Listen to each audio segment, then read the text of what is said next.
एक तरफ सियासी जमातें एक दूसरे पे ज़बानी गोलाबारी कर रही हैं, पाकिस्तान मुस्लिम लीग नवाज़ और पाकिस्तान पीपल्स पार्टी बड़ी आमने सामने हैं और लगता है कि दस्तो गिरीबान होने वाली हैं या नहीं, ये भी बताइए। काजी फायज ईसा साहब के आने के बाद जिनको उम्मीद है कि उन्हें रिलीफ मिलेगा, आप इस उम्मीद पे को कैसे देखते हैं और आपके ख्यालात क्या हैं? देखिए तंजीला, बहुत सारी चीज़ें तो आपने खुद जो है उनको कवर कर दिया है। अगर हमारा मुल्क एक आम मुल्क होता तो ये एक आम रूटीन की चेंज ओवर है कि एक चीफ जस्टिस जो है वो 65 साल का हुआ है, उसको रिटायर होना था और उसकी जगह जो सीनियर मोस्ट जज है उसको चीफ जस्टिस बनना था।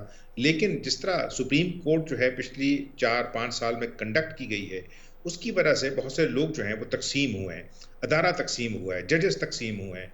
और जब जब कहीं पर सुप्रीम कोर्ट के उनके जो साथी जजेस थे, उन्होंने अपने नोट्स अलहदा लिखे हैं और इख्तलाफ किया है पिछले जाने वाले चीफ जस्टिस से, तो उससे उम्मीदें पैदा हुई कि शायद इस वक्त फायज ईसा आएंगे। और चूंकि जिस तरह आपने खुद बताया कि उनके साथ जो कुछ हुआ और जिस तरह हुआ उसमें जो जो लोग शामिल थे, वो डेफिनेटली उनको तो खुशी नहीं हुई होगी, सदर साहब को भी नहीं हुई होगी जो आज उनसे हल्फ ले रहे थे। लेकिन देखना यह है कि अब ये मसला जो है वो फायज ईसा साहब की ज़ात का नहीं है, ये कानून और आइन की जंग है, जिसके अंदर अब देखना है कि अगर he is now the most senior जज इन द कंट्री, तो क्या जो जिस तरह पहले बेंचेस बनाए जाते थे, उस तरह का इल्ज़ाम तो नहीं लगेगा कि अब फायज ईसा साहब जो हैं वो अपनी मर्जी के, अपनी पसंद के जजेस लगाए जाएं। फिर जिस तरह आपने खुद कहा कि जो सियासी पार्टियां हैं जिन्हें बहरहाल अगले आने वाले इलेक्शन के अंदर हिस्सा लेना है और मुल्क की जो सियासत है उसको आगे लेके चलना है, उनकी बहुत सारी उम्मीदें हैं।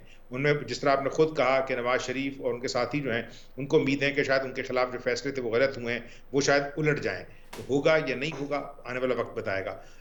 जिस तरह अभी झगड़ा चला हुआ था पिछले चीफ जस्टिस साहब का और चीफ इलेक्शन कमिश्नर का, वो देखना पड़ेगा कि वो किस तरफ जाता है इलेक्शन का वक्त। और सबसे बड़ी चीज़ जो है वो इस्लामाबाद के अंदर जो अदारे हैं और फिर जो रावलपिंडी का अदारा है, उसके दरमियान जो बैलेंस है वो क्रिएट होता है या नहीं होता। तो मेरा ख्याल है कि इन सारी चीज़ों से, ये तो चीज़ें हो गई वो लोगों की जो पाकिस्तान में मुख्तलिफ इलीट के को हेड कर रहे हैं। जुडिशरी भी एक इलीट है, जी। एस्टैब्लिशमेंट भी एक इलीट है। असल देखना यह है कि पाकिस्तान के अवाम के लिए जो है कोई रिलीफ है कि नहीं, पाकिस्तान की हाईएस्ट कोर्ट से और उसके साथ साथ हाई कोर्ट से और फिर नीचे जो सबॉर्डिनेट कोर्ट्स हैं।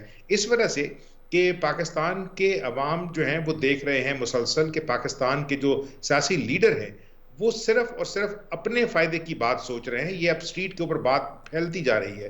वो समझते हैं कि उनके साथ बड़ी ज्यादतियां हुई हैं, अवाम के साथ जो ज्यादतियां हो रही हैं वो भी देखना पड़ेगा।